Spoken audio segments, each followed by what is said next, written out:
Hello guys, দেখো আমরা এই কোণে এসেছি আজকে রাতে ডিনার করতে সবাই মিলে। এই যে আমার বরের ফ্রেন্ড, এটা আমার ফ্রেন্ড, এই যে আমার মেয়ে, এইখানে আছে আমার বর আর বরের বন্ধু, এই যে আমার বর।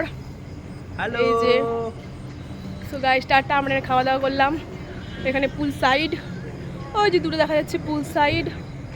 সো টাটা, আজকের মতন এখানে।